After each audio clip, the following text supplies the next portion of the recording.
Hello friends, subscribe कीजिए हमारे इस सीसीआई एजुकेशन नगरा के यूट्यूब चैनल को और लेटेस्ट वीडियो का नोटिफिकेशन पाने के लिए बेल आइकन दबाइए। दोस्तों, आज का वीडियो हम इलेक्ट्रॉनिक मेल यानी ईमेल टॉपिक से लेकर के आए हैं।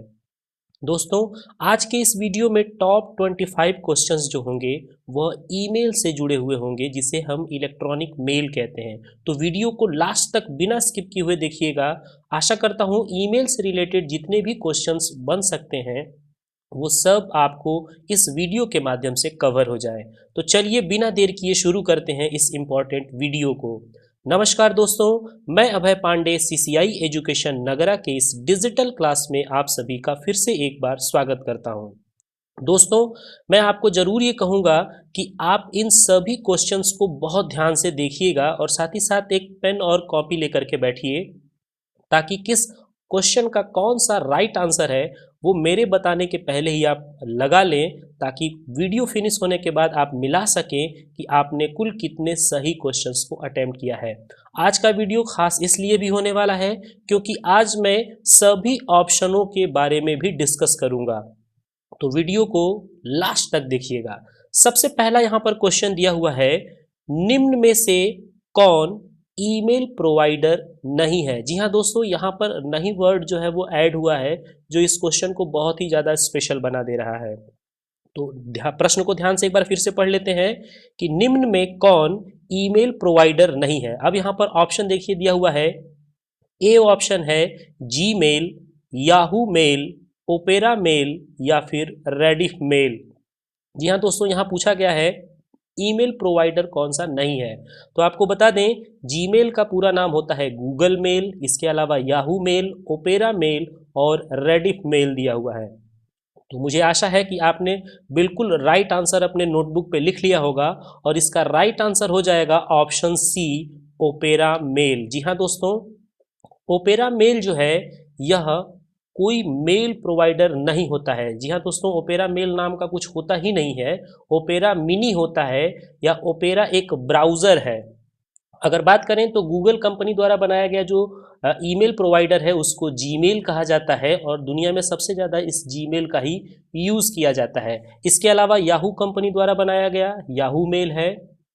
ओपेरा कॉरपोरेशन द्वारा बनाया गया ओपेरा एक ब्राउज़र है। ओपेरा मेल नाम का कुछ भी नहीं होता है। तो यहाँ पर कंफ्यूज करने के लिए आपको यहाँ पर ऑप्शन दिया गया है, तो आप बिल्कुल ही कंफ्यूज नहीं होंगे। इस क्वेश्चन का right answer option C, Opera mail है।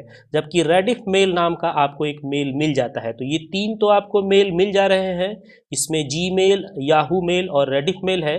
जबकि ओपेरा मेल नाम का कोई भी ऑप्शन नहीं होता है। आपको फिर से बता दें कि ओपेरा नाम का एक ब्राउज़र होता है जो ओपेरा और मोबाइल फ़ोन पर ओपेरा मिनी के नाम से जाना जाता है।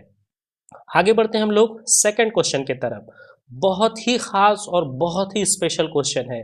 जी हाँ दोस्तों, ईमेल के जनक हैं, ईमेल के फाउंडर कौन है, ईमेल को किसने बनाया है। तो यहाँ पर देखिए चार ऑप्शन दिए हुए हैं, mark Zuckerberg, Bill Gates, Steve jobs और यहाँ पर जो है रे टॉमलिंसन। जी हाँ दोस्तों, यहाँ पर जो दिया हुआ है नाम, वो सभी के सभी नाम यहाँ पर आपको देखने को मिल जा रहा है। मार्क जुकरबर्ग का नाम दिया हुआ है, बिल गेट्स का नाम दिया हुआ है, यहाँ पे स्टीव जॉब्स का नाम दिया हुआ है और रे टॉमलिंसन का नाम दिया हुआ है। तो आपको इनमें से बताना है कि कौन है ईमेल के जनक। आशा करता हूँ कि बिल्कुल राइट आंसर आपने नोटबुक में लिखा होगा और इसका राइट आंसर हो जाएगा ऑप्शन डी, रे टॉमलिंसन। अब मैं बात करूँ यहाँ पे, तो रे टॉमलिंसन जो है इन्हीं को ईमेल का जनक माना जाता है। 1971 में 1971 में सबसे पहली बार ईमेल के थ्रू ईमेल को भेजने का काम किया गया था। आपको बता दें कि मार्क जुकरबर्ग जो है यह फेसबुक के फाउंडर हैं, यानी फेसबुक के जनक माने जाते हैं मार्क जुकरबर्ग। जबकि बिल गेट्स माइक्रोसॉफ्ट कंपनी के पिता माने जाते हैं, यानी संस्थापक माने जाते हैं। जबकि स्टीव जॉब्स जो है वो एप्पल कंपनी के मालिक हैं और रे टॉमलिंसन ने ही ईमेल बनाने का काम किया हुआ है। यहाँ पर जो है आगे बढ़ते हैं हम लोग थर्ड नंबर के क्वेश्चन पे। और यहाँ पर देखिए दिया हुआ है थर्ड नंबर का क्वेश्चन, जीमेल के कंपोज ऑप्शन के अंतर्गत कौन सा ऑप्शन नहीं होता है। जी हाँ दोस्तों, जीमेल यानी कि गूगल मेल में जब हम कंपोज करने के लिए किसी मेल को जाते हैं तो वहाँ पे कई ऑप्शन मिलते हैं और उनमें से कौन सा ऑप्शन आपको नहीं मिलता है। ऑप्शन देखिए दिया हुआ है टू, CCC, BCC और सब्जेक्ट। तो यहाँ पर आपको बिल्कुल राइट आंसर जो है लगाना है कि कौन सा ऑप्शन जो है नहीं है, टू नहीं है या BCC नहीं है या CCC नहीं है या सब्जेक्ट नहीं है। तो आपको बता दें कि यहाँ पर राइट आंसर क्वेश्चन नंबर 3 का हो जाएगा ऑप्शन बी, CCC। जी हाँ दोस्तों, CCC नाम का कुछ भी नहीं आपको कंपोज में मिलता है, जबकि CC नाम का मिलता है। केवल डबल अगर C होता तो वह राइट आंसर नहीं होता यहाँ पर इस क्वेश्चन का। यानी कि आपको टू मिल जाता है, BCC मिल जाता है, CC मिल जाता है और सब्जेक्ट, ये 4 ऑप्शन आपको कंपोज के अंतर्गत मिलते हैं, जबकि CCC नाम का कोई भी ऑप्शन आपको नहीं मिलता है। टू के अंतर्गत आप जिस पर्सन को मेल भेजते हैं उनका हम यहाँ पर टाइप करते हैं ईमेल एड्रेस। BCC को हम ब्लैंक कार्बन कॉपी कहते हैं, जहाँ पर हम ऐसे पर्सन का ईमेल टाइप करते हैं जिसे आप नहीं बताना चाहते हैं कि यह मेल आपके अलावा किसी और को भी भेजा गया है। इसके अलावा एक CC होता है जिसे कार्बन कॉपी कहते हैं, यहाँ पर हम किसी दूसरे पर्सन का मेल टाइप कर सकते हैं और सब्जेक्ट में हम अपने ईमेल का मुख्य विषय लिखने का काम करते हैं कि किस विषय से रिलेटेड आपका यह ईमेल है। तो इस थर्ड नंबर के क्वेश्चन का राइट आंसर जो हो जाएगा वो हो जाएगा CCC, यानी CCC नाम का कोई भी ऑप्शन नहीं होता है। CC नाम का ऑप्शन होता है जिसे कि कार्बन कॉपी कहते हैं और CCC नाम का नाइलेट द्वारा कराया जाने वाला एक कोर्स है जिसे कोर्स ऑन कंप्यूटर कॉन्सेप्ट के नाम से जाना जाता है। आगे बढ़ते हैं हम लोग क्वेश्चन नंबर 4 की तरफ। ईमेल अकाउंट नेम अधिकतम कितने कैरेक्टर का हो सकता है। जी हाँ दोस्तों, यहाँ पर ईमेल का जो अकाउंट बनाया जाता है उसका नाम, जो ईमेल नाम हम देते हैं वह कितने कैरेक्टर का हो सकता है, यह क्वेश्चन में पूछा गया है। ऑप्शन दिया हुआ है 32 कैरेक्टर, 64 कैरेक्टर, 128 कैरेक्टर या 256 कैरेक्टर। जी हाँ दोस्तों, आपको बताना है कि ईमेल अकाउंट नेम जो होगा वह कितने कैरेक्टर का हो सकता है। तो आपको बता दें कि ईमेल अकाउंट नेम जो होगा इसका राइट आंसर होगा ऑप्शन बी। जी हाँ दोस्तों, मुझे उम्मीद है कि आप लोगों ने भी यही एकदम आंसर अपने नोटबुक में लिख लिया होगा। तो ईमेल एड्रेस अकाउंट नेम जो अकाउंट नेम दिए जाते हैं वो मैक्सिमम जो है आपको 64 कैरेक्टर का मिल जाता है। ईमेल जब हम बनाते हैं यानी ईमेल अकाउंट जब हम क्रिएट करते हैं तो हमको यूज़र नेम खुद देना पड़ता है और यूज़र नेम आपको इस चीज़ का ध्यान रखना पड़ता है कि यूज़र नेम बिल्कुल यूनिक हो, यानी उस नाम से दोबारा कोई भी नाम आप उसी नाम का दे करके और ईमेल एड्रेस नहीं टाइप कर सकते हैं, यानी नहीं बना सकते हैं, जबकि उस नाम से पहले भी कोई अकाउंट नेम नहीं होना चाहिए, यानी बिल्कुल यूनिक आपका नाम होना चाहिए जो कि उस ईमेल प्रोवाइडर से आपका मैच ना करे।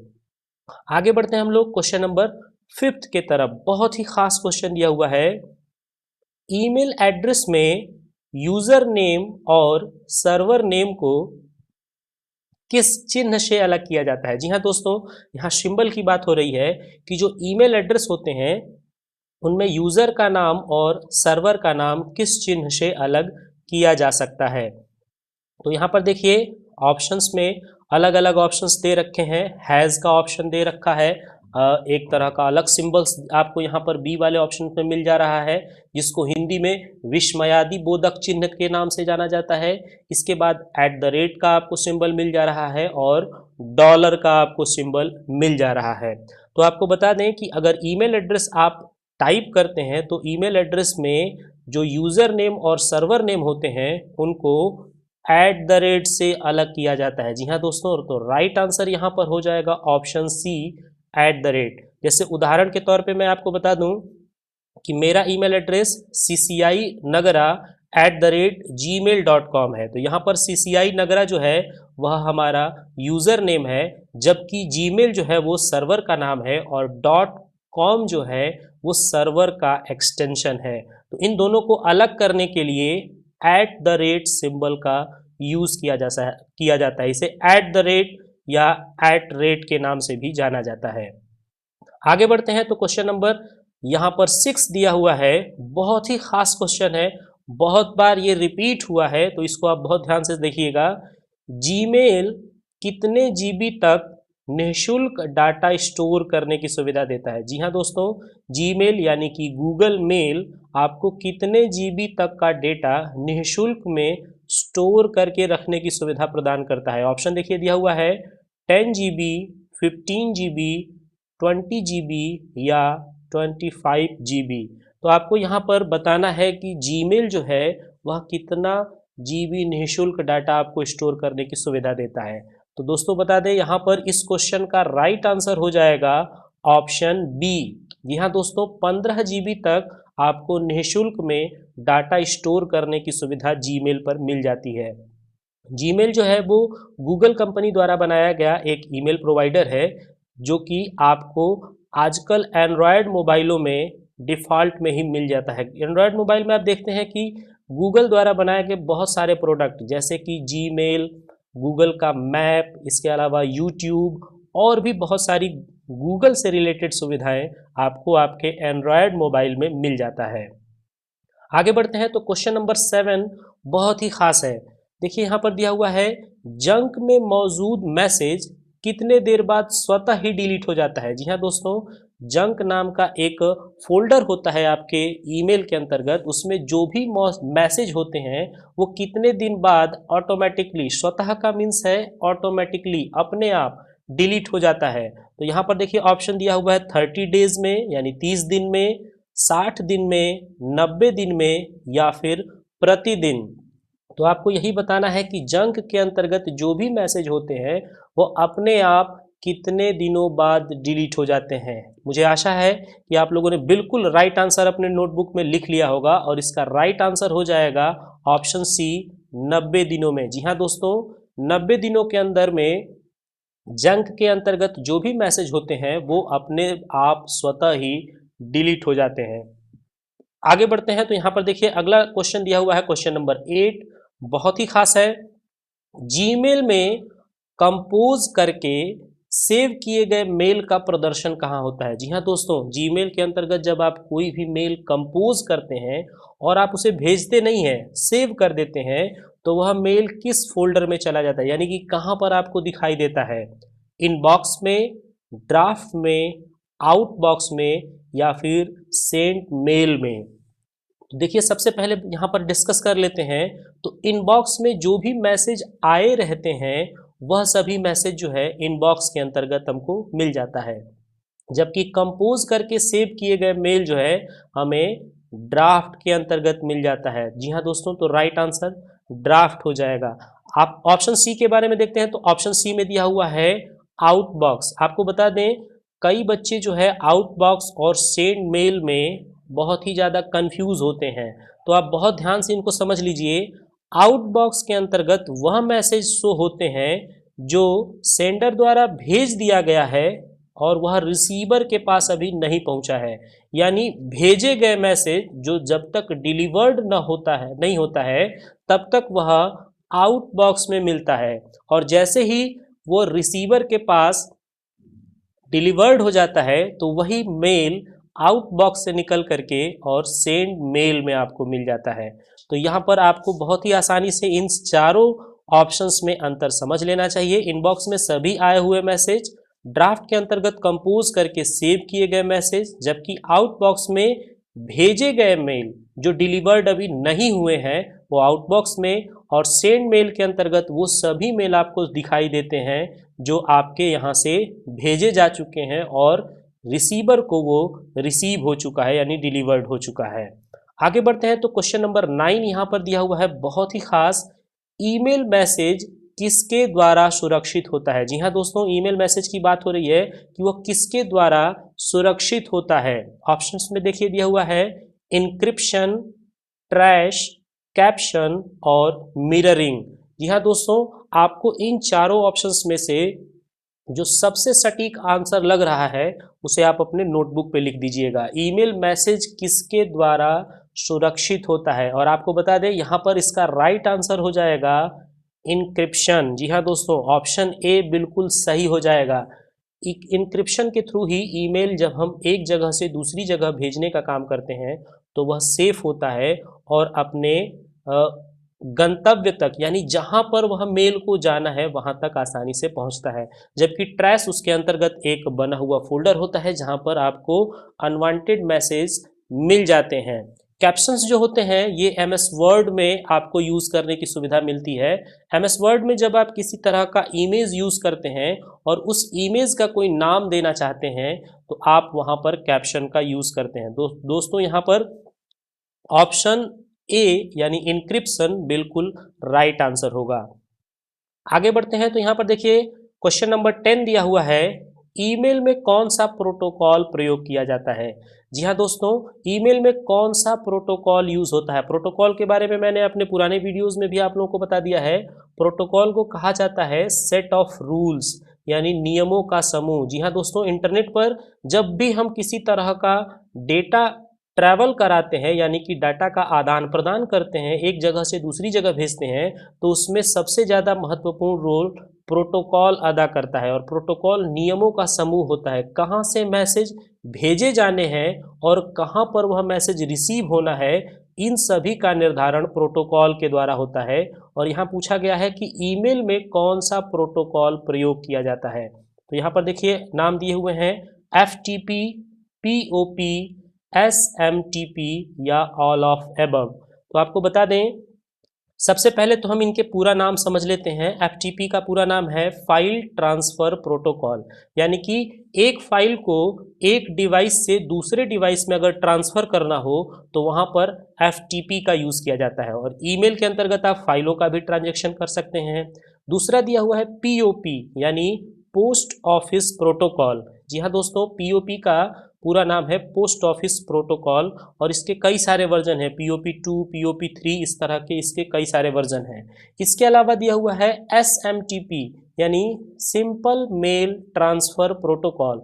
तो यहाँ पर भी मेल को ट्रांसफर करने के लिए यह प्रोटोकॉल है। तो यहाँ पर क्वेश्चन नंबर 10 का राइट आंसर जो हो जाएगा, वो जो सबसे सटीक आंसर है वो है option D, all of above. जी हाँ दोस्तों, FTP, POP और SMTP ये तीनों के तीनों जो हैं ईमेल में प्रोटोकॉल के तौर पर यूज किए जाते हैं।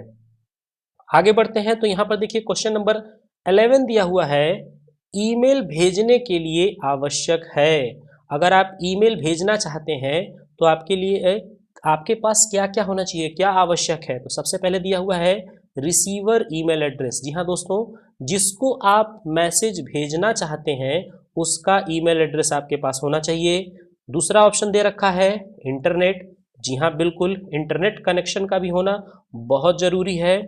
नेक्स्ट दिया हुआ है सेंडर ईमेल एड्रेस, जो व्यक्ति भेज रहा है मैसेज उसका भी एक ईमेल पता होना चाहिए, बिल्कुल सही है। और चौथा ऑप्शन दिया हुआ है ऑल ऑफ एबव, यानी ये तीनों चीज ईमेल भेजने के लिए आवश्यक है। तो राइट आंसर हो जाएगा ऑल ऑफ एबव यानी ऑप्शन डी बिल्कुल सही जवाब होगा। दोस्तों आपको बता दें कि अगर आप किसी एक व्यक्ति को मैसेज भेजना चाहते हैं ईमेल के थ्रू तो आपके पास भी एक ईमेल एड्रेस का होना ज़रूरी है, साथ ही साथ जिसको भेजना चाहते हैं उसका भी ईमेल एड्रेस होना चाहिए। और यह दोनों चीज़ होने के बावजूद इंटरनेट कनेक्शन का भी होना बहुत ही ज़रूरी है। अगर इंटरनेट कनेक्शन ही नहीं होगा तो आप अपने ईमेल के माध्यम से मैसेज का आदान प्रदान नहीं कर सकते हैं। मेल का जो हिंदी नाम है वो है पत्र। जी हाँ दोस्तों, इलेक्ट्रॉनिक माध्यम से जो पत्र भेजे जाते हैं अर्थात जो चिट्ठी भेजी जाती है उसे ही हम ईमेल कहते हैं। आगे बढ़ते हैं तो यहाँ पर देखिए दिया हुआ है नेक्स्ट क्वेश्चन, क्वेश्चन नंबर 12 है, माइक्रोसॉफ्ट द्वारा बनाए गए ईमेल प्रोग्राम का नाम क्या है। जी हाँ दोस्तों, माइक्रोसॉफ्ट कंपनी, अभी थोड़ी देर पहले मैंने ऊपर बताया, इसको बनाया है मिस्टर बिल गेट्स ने 1975 में। 1975 में माइक्रोसॉफ्ट कंपनी को बिल गेट्स द्वारा तैयार किया गया था। और इस कंपनी ने जो ईमेल प्रोग्राम बनाया है उसका नाम क्या है। तो यहाँ पर देखिए दिया हुआ है जीमेल, बीइंग, हॉटमेल या आउटलुक। तो आपको बता दें यहाँ पर बिल्कुल जो राइट आंसर होगा माइक्रोसॉफ्ट द्वारा बनाया गया ईमेल प्रोग्राम आउटलुक है। जी हाँ दोस्तों, आउटलुक जो है वह एक तरह का ईमेल प्रोवाइडर है जो कि ईमेल के माध्यम से यानी इलेक्ट्रॉनिक मेल को भेजने का काम यह करता है। जीमेल भी है, तो मैं कई बार इस पर बता दिया हूँ अभी कि जीमेल को हम गूगल मेल कहते हैं और यह गूगल द्वारा बनाया गया है, जबकि हॉटमेल जो है यह दुनिया का पहला निःशुल्क ईमेल प्रोवाइडर है जिसको सबीर भाटिया द्वारा तैयार किया गया था, उसका नाम था हॉटमेल। और यहाँ पर बीइंग दिया हुआ है, बीइंग भी माइक्रोसॉफ्ट कंपनी द्वारा बनाया गया है, लेकिन बीइंग एक सर्च इंजन है। जी हाँ दोस्तों, जैसे गूगल एक सर्च इंजन है वैसे ही माइक्रोसॉफ्ट कंपनी द्वारा बनाया गया बीइंग भी एक सर्च इंजन है। तो यहाँ पर राइट आंसर जो होगा ईमेल प्रोग्राम का वह होगा आउटलुक। आगे बढ़ते हैं तो यहाँ पर देखिए क्वेश्चन नंबर 13 दिया हुआ है, ईमेल मैसेज कहाँ सेव होते हैं। जी हाँ दोस्तों, ईमेल के जो मैसेज होते हैं वो सेव कहाँ होते हैं, इनबॉक्स में, ईमेल सर्वर पर, वेब पोर्टल पर या फिर स्पैम में। तो ये 4 ऑप्शन दिए हुए हैं कि ईमेल मैसेज कहाँ सेव होते हैं। मैं थोड़ी देर रुक रहा हूँ ताकि आप लोग बिल्कुल राइट आंसर अपने नोटबुक पे लिख लें। आपको यह प्रश्न बहुत ही खास है, बहुत ही ध्यान से आपको इस प्रश्न को पढ़ना है, ऑप्शंस को पढ़ना है, उसके बाद आंसर देना है। दोस्तों बता दें, ईमेल मैसेज ईमेल सर्वर पर सेव होते हैं। जी हाँ दोस्तों, राइट आंसर हो जाएगा ऑप्शन बी। ईमेल मैसेज कहाँ सेव होते हैं, ईमेल सर्वर पर। अब मैं इनके बारे में थोड़ा आपको बता दूं, इनबॉक्स में मैंने थोड़ी देर पहले बताया, जो भी मेल आपके पास आए रहते हैं यानी जो आपको रिसीव होते हैं मेल, वो सब इनबॉक्स में आपको शो होते हैं। ईमेल के माध्यम से जो भी मैसेज लिखे जाते हैं, या वो टेक्स्ट के फॉर्मेट में हो, ग्राफिक हो, ऑडियो हो अथवा किसी तरह का फाइल हो, वो सब ईमेल सर्वर पर सेव होता है। जबकि वेब पोर्टल वह कहलाता है जहां पर कई सारे वेबसाइट्स, साथ ही साथ अलग अलग वेबसाइट्स के लिंक जहां पर होते हैं वह वेब पोर्टल कहलाता है। जबकि स्पैम के अंतर्गत वह मैसेज आपको मिल जाते हैं जो आप नहीं चाहते हैं, यानी जितने भी अनवांटेड ईमेल होते हैं वह सभी जो है स्पैम के अंतर्गत आपको मिल जाता है। आगे बढ़ते हैं तो यहाँ पर देखिए क्वेश्चन नंबर 14 दिया हुआ है, बिल्कुल ही नया और बिल्कुल ही खास प्रश्न है। ये प्रश्न जो है वो ओ लेवल में पूछा गया है और इसको मैंने यहाँ, चूंकि ईमेल से यह जुड़ा हुआ था इस वजह से इसको हमने यहाँ पर अपने वीडियो में इसको कनेक्ट कर लिया है, यानी कि जोड़ लिया है। तो बहुत ध्यान से इसका आंसर दीजिएगा। SMTP यानी simple mail transfer protocol, TCP IP protocol यानी कि जिसको OSI मॉडल के नाम से भी जानते हैं, वह किस लेयर का हिस्सा है। यानी अगर हम इसको साधारण प्रश्न के रूप में कहें तो SMTP OSI मॉडल के किस लेयर का हिस्सा है। आपको बता दें, TCP IP प्रोटोकॉल का ही OSI मॉडल होता है जो अलग अलग 7 लेयर में बटा होता है। और यहाँ पूछा गया है कि SMTP जो है वो किस लेयर का हिस्सा है। ऑप्शन दिया हुआ है application layer, network layer, physical layer या फिर डाटा लिंक लेयर। तो आपको बताना है कि SMTP इन चारों लेयर में कौन सा लेयर का पार्ट है, कौन से लेयर का हिस्सा है। तो यहाँ पर मैं बता दूं इसका राइट आंसर हो जाएगा ऑप्शन ए। जी हाँ दोस्तों, एप्लीकेशन लेयर। SMTP यानी सिंपल मेल ट्रांसफर प्रोटोकॉल जो है वो एक एप्लीकेशन लेयर का पार्ट है। यहाँ पर यह SMTP प्रोटोकॉल के अंतर्गत एप्लीकेशन लेयर आपको मिल जाएगा और यहाँ से आसानी से कोई भी मेल, चाहे वो टेक्स्ट के फॉर्मेट में हो या ग्राफिक के फॉर्मेट में हो, आसानी से भेजा जा सकता है। आगे बढ़ते हैं तो यहाँ पर देखिए क्वेश्चन नंबर 15 दिया हुआ है और वह क्वेश्चन है, ईमेल में कितना डाटा अटैच करके भेज सकते हैं। जी हाँ दोस्तों, अगर ईमेल के थ्रू आप कोई डेटा सेंड करना चाहते हैं अटैच फीचर का यूज़ करके, तो कम से कम कितना डेटा आप भेज सकते हैं और साथ ही साथ अधिक से अधिक आप कितना डेटा भेज सकते हैं, ये आपको जानना बहुत ज़रूरी है।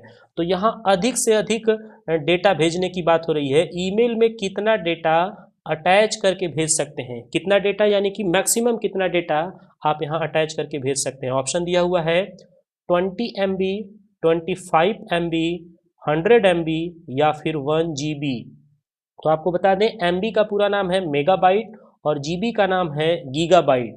और जब 1024 यानी 1024 MB मिलता है तो 1 GB बनता है। तो आपको बताना है कि कितने MB तक का डेटा अटैच करेंगे। राइट आंसर हो जाएगा ऑप्शन बी 25 MB। जी हाँ दोस्तों, 25 MB तक का डेटा आप आसानी से अटैच करके और ईमेल के थ्रू भेजने का काम कर सकते हैं। ईमेल के माध्यम से आप चाहें तो किसी भी तरह के पिक्चर, फोटो, पिक्चर कह लो या फोटो कह लो, बातें की है। इसके अलावा ग्राफिक, वीडियो, कोई PDF की फाइल या किसी भी तरह के टेक्स्ट को आप आसानी से भेजने का काम कर सकते हैं। आगे बढ़ते हैं तो यहाँ पर देखिए अगला प्रश्न, क्वेश्चन नंबर 16 बहुत ही खास है। ईमेल में सिग्नेचर अधिकतम कितने कैरेक्टर तक का हो सकता है। जी हाँ दोस्तों, ईमेल में अगर आप सिग्नेचर फीचर का यूज़ करना चाहते हैं तो वह सिग्नेचर पर आप अधिकतम कितने कैरेक्टर तक का डेटा लिख सकते हैं। यहाँ पर देखिए दिया हुआ है 100 यानी 100, 1000, 10,000 या फिर 1,00,000 कैरेक्टर। आप कितना कैरेक्टर यूज़ कर सकते हैं ईमेल में सिग्नेचर के लिए, तो आपको बताना है। इसमें से ऑप्शंस 4 आपको मिल चुके हैं। कौन सा इसका राइट आंसर होगा, तो आपको बता दें इसका राइट आंसर होगा ऑप्शन सी। जी हाँ दोस्तों, 10,000 कैरेक्टर तक आप आसानी से सिग्नेचर के लिए आप कैरेक्टर यूज़ कर सकते हैं। 10,000 कैरेक्टर में आप अपने बारे में, अपने एड्रेस, ईमेल एड्रेस और जो कुछ भी चाहें आप आसानी के साथ यूज़ कर सकते हैं। सिग्नेचर की फैसिलिटी बहुत ही अच्छी होती है। इसका फ़ायदा क्या होता है, अब आप किसी स्पेशल संस्था में काम कर रहे हैं या किसी स्पेशल कंपनी पे वर्क कर रहे हैं, तो आपके बारे में कुछ स्पेशल जानकारी जो है आप चाहते हैं कि आपके मेल पर हमेशा नीचे वह शो होता रहे, और जिसको भी आप मेल भेजें तो वह सारे इन्फॉर्मेशन उसको डिफ़ॉल्ट रूप में मिल जाएं, तो आप वो सारा डेटा जो है वो सिग्नेचर के अंतर्गत लिख सकते हैं। तो जब भी आप किसी पर्सन को मेल भेजेंगे तो उतना लिखा हुआ सारा जानकारी ऑटोमेटिक आपके मेल पर आ जाएगा। तो इसके लिए कुल टोटल कितने कैरेक्टर यूज़ हो सकते हैं, 10,000 कैरेक्टर, यानी ऑप्शन सी बिल्कुल सही है। आगे बढ़ते हैं तो यहाँ पर देखिए दिया हुआ है ईमेल में स्ट्रॉन्ग पासवर्ड के अंतर्गत क्या क्या आता है। जी हाँ दोस्तों, अगर आप ईमेल के अंतर्गत स्ट्रॉन्ग पासवर्ड बनाना चाहते हैं, मजबूत पासवर्ड यूज़ करना चाहते हैं, तो वह पासवर्ड के अंतर्गत क्या क्या आएगा। ऑप्शन देखिए दिया हुआ है upper case, lower case, special character और डिजिट और ऑल ऑफ एबव। तो आपको बता दें कि अगर आप स्ट्रॉन्ग पासवर्ड यूज़ करना चाहते हैं तो आपके पास ये सभी का होना ज़रूरी है। अपर केस का भी होना ज़रूरी है, लोअर केस, स्पेशल कैरेक्टर और डिजिट। अगर ये सब आपके पास है तो आप आसानी से अपने ईमेल के लिए एक बेहतर स्ट्रॉन्ग पासवर्ड बना सकते हैं। इनके बारे में बता दें तो अपर केस में जितने भी कैरेक्टर होते हैं वो सब कैपिटल लेटर में, यानी इंग्लिश के जो कैपिटल लेटर में लिखे जाने वाले कैरेक्टर होते हैं उनको अपर केस कहा जाता है। इंग्लिश के अल्फ़ाबेट को जब हम स्मॉल लेटर में लिखते हैं तो वह लोअर केस कहलाता है। इसके अलावा स्पेशल कैरेक्टर जितने भी सिंबल होते हैं उनको हम स्पेशल कैरेक्टर कहते हैं। और इनके अलावा डिजिट 0 से लेकर के 9 तक के जो अंक होते हैं इनको भी हम चाहें तो अपने पासवर्ड में यूज़ कर सकते हैं। यानी अगर इन चारों का हम यूज़ करते हैं तो हमारा पासवर्ड स्ट्रॉन्ग पासवर्ड कहलाएगा। आगे बढ़ते हैं तो देखिए दिया हुआ है बहुत ही खास प्रश्न। आजकल इस तरह के प्रश्न बहुत ज़्यादा पूछे जा रहे हैं कंप्यूटर के कोर्स में या फिर किसी भी तरह के प्रतियोगी परीक्षा में। यहाँ देखिए दिया हुआ है BCC में बी का पूरा नाम क्या है। जी हाँ दोस्तों, पूरा नाम ना पूछ करके पर्टिकुलर किसी कैरेक्टर का पूरा नाम पूछा जा रहा है। तो यहाँ पर पूछा गया है BCC में बी का पूरा नाम क्या है। ऑप्शन दिया हुआ है बुक, ब्राउज, बुकमार्क या ब्लैंड। तो आपको बताना है कि BCC में बी का पूरा नाम क्या है। थोड़ी देर पहले मैंने आप लोगों को बताया था ऊपर के क्वेश्चंस में, तो आप लोग आसानी से इसको समझ चुके होंगे। BCC का पूरा नाम है ब्लैंड कार्बन कॉपी, तो बी का पूरा नाम हो जाएगा ब्लैंड। जी हाँ दोस्तों, CC और BCC, टू और फ्रॉम, सब्जेक्ट, इस तरह के कंपोज में आपको ऑप्शन मिल जाते हैं। तो ब्लैंड कार्बन कॉपी के अंतर्गत हम उनका ईमेल टाइप करते हैं जिन्हें हम नहीं बताना चाहते कि आपके अलावा और भी लोगों को यह मेल भेजा गया है। आगे बढ़ते हैं क्वेश्चन नंबर 19 के तरफ। बहुत ही खास प्रश्न, यह भी पिछले ही प्रश्न के जैसा है। MIME में आई का पूरा नाम क्या है। जी हाँ दोस्तों, यहाँ पर MIME में आई का पूरा नाम पूछा गया है मल्टीपर्पज़ इंटरनेट मेल एक्सटेंशन, इसका पूरा नाम होता है MIME, multipurpose internet mail extension. तो यहाँ पर आई का पूरा नाम पूछा हुआ है, तो आप आसानी से इसको फाइंड आउट कर सकते हैं। ऑप्शन में देखिए दिया हुआ है इंटरनेट, इंटरफेस, इंटरैक्टिव या इंस्टेंट। तो राइट आंसर यहाँ पर ऑप्शन ए हो जाएगा। क्यों? क्योंकि यहाँ पर MIME का पूरा नाम है मल्टीपर्पज इंटरनेट मेल एक्सटेंशन, तो आई का पूरा नाम हो जाएगा इंटरनेट। यहाँ एक ऑप्शन बहुत खास है, मैं इसके बारे में आप लोगों को बता देता हूँ। यहाँ पर देखिए चौथा ऑप्शन दिया हुआ है इंस्टेंट। इंस्टेंट जो होते हैं, इंस्टेंट मैसेजिंग के कई सारे एप्लीकेशंस बनाए गए हैं, जिसका सबसे फेमस एप्लीकेशन है व्हाट्सएप। जी हाँ दोस्तों, 2009 में तैयार किया जाने वाला जॉन कूम के द्वारा बनाया गया व्हाट्सएप इंस्टेंट मैसेजिंग में सबसे ज़्यादा दुनिया भर में यूज़ किया जाता है। आगे बढ़ते हैं, तो यहाँ पर क्वेश्चन नंबर 20 दिया हुआ है, बहुत ही खास प्रश्न है।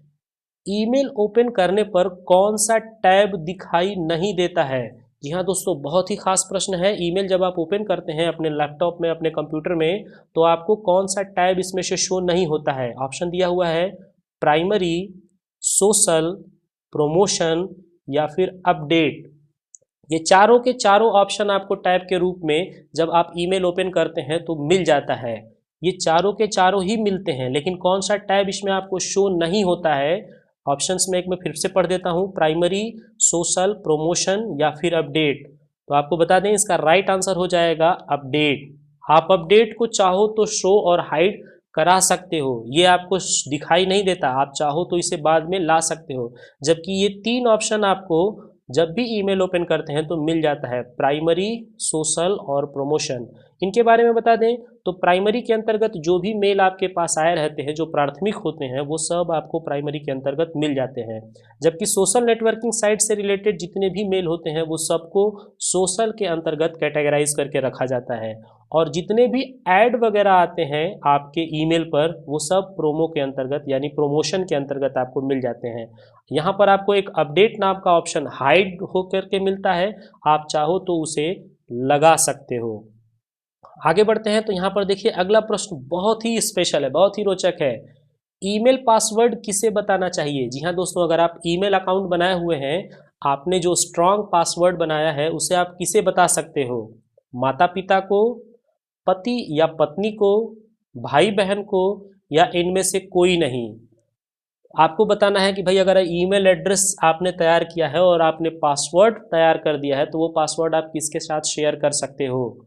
इन चार ऑप्शंस में से आपको चुनना है कौन सा ऑप्शन बिल्कुल सही होगा। माता पिता को, पत्नी या पति को, भाई बहन को, या इनमें से कोई नहीं? तो आपको बता दें राइट आंसर है इसका ऑप्शन डी, इनमें से कोई नहीं। जी हाँ दोस्तों, अपने ईमेल पासवर्ड को किसी के साथ भी शेयर नहीं करना चाहिए। राइट आंसर हो जाएगा इनमें से कोई नहीं।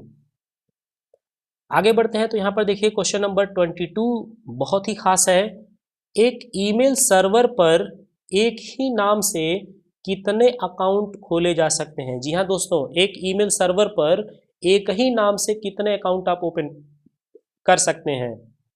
ऑप्शन दिया हुआ है 1, 10, 100 या कोई सीमा नहीं है। तो आपको बताना है कि अगर एक ही सर्वर पर आप चाहते हैं एक ही नाम से अकाउंट ओपन करना, तो वो अधिकतम आप कितना ओपन कर सकते हैं?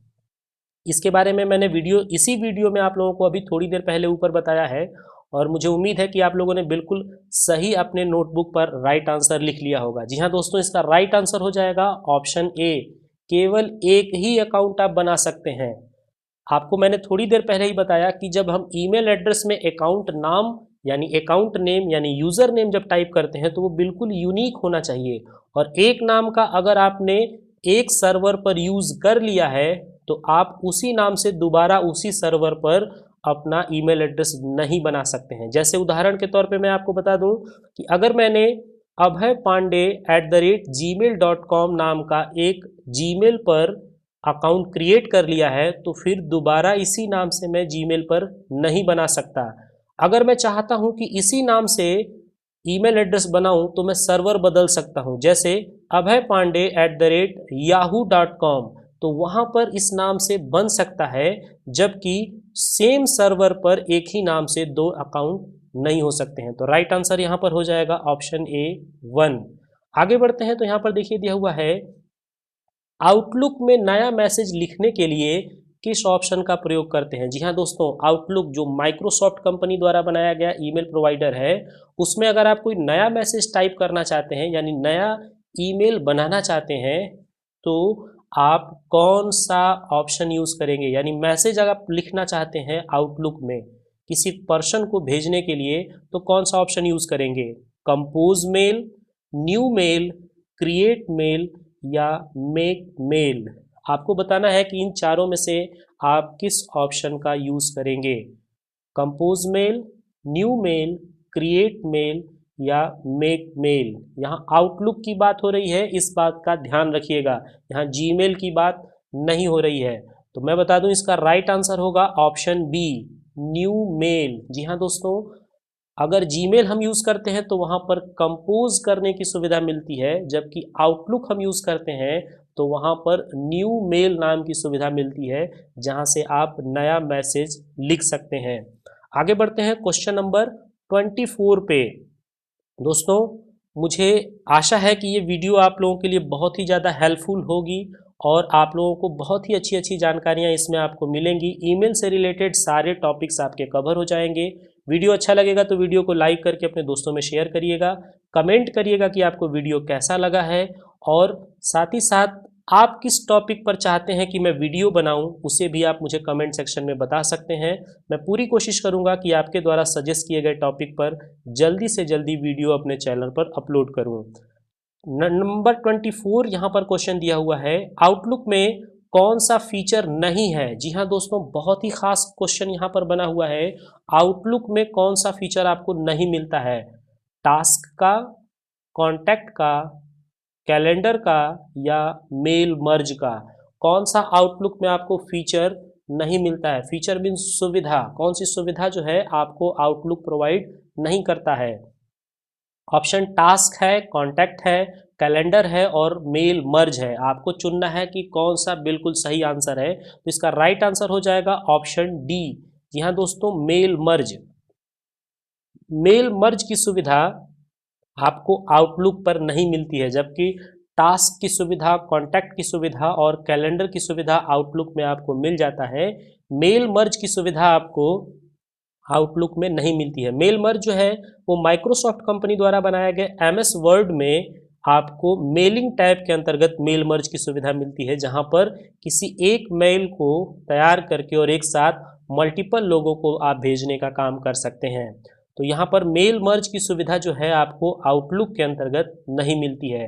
और आज के वीडियो का बिल्कुल लास्ट क्वेश्चन दिया हुआ है, ईमेल सर्वर से बाहर निकलने के लिए किस ऑप्शन का प्रयोग करते हैं। जी हाँ दोस्तों, अगर ईमेल सर्वर पर आप काम कर रहे हो और आप चाहते हो सर्वर से बाहर निकलना तो आप किस ऑप्शन का यूज करेंगे, आउट, एग्जिट, क्वाइट या फिर साइन आउट। बहुत ही खास प्रश्न है और मुझे पूरा उम्मीद है कि आप लोगों को इसका आंसर बिल्कुल पता होगा। तो ईमेल सर्वर से अगर आप बाहर निकलना चाहते हैं तो आपको साइन आउट ऑप्शन का यूज करना पड़ेगा। जी हाँ दोस्तों, जब हम ईमेल सर्वर पर जाते हैं तो उसे लॉगिन कहा जाता है और जब हम बाहर निकलते हैं तो उसे साइन आउट कहा जाता है। तो हम साइन आउट ऑप्शन की सहायता से ईमेल सर्वर से बाहर निकल सकते हैं। आशा करता हूँ आपको यह वीडियो अच्छा लगा होगा। वीडियो अच्छा लगा होगा तो वीडियो को लाइक करके अपने दोस्तों में शेयर करिएगा, ज़्यादा से ज़्यादा कमेंट करिएगा, ताकि इस तरह का वीडियो मैं आप लोगों के लिए लाता रहूँ। मिलते हैं अगले वीडियो में, तब तक के लिए थैंक यू फ्रेंड्स, जय हिंद।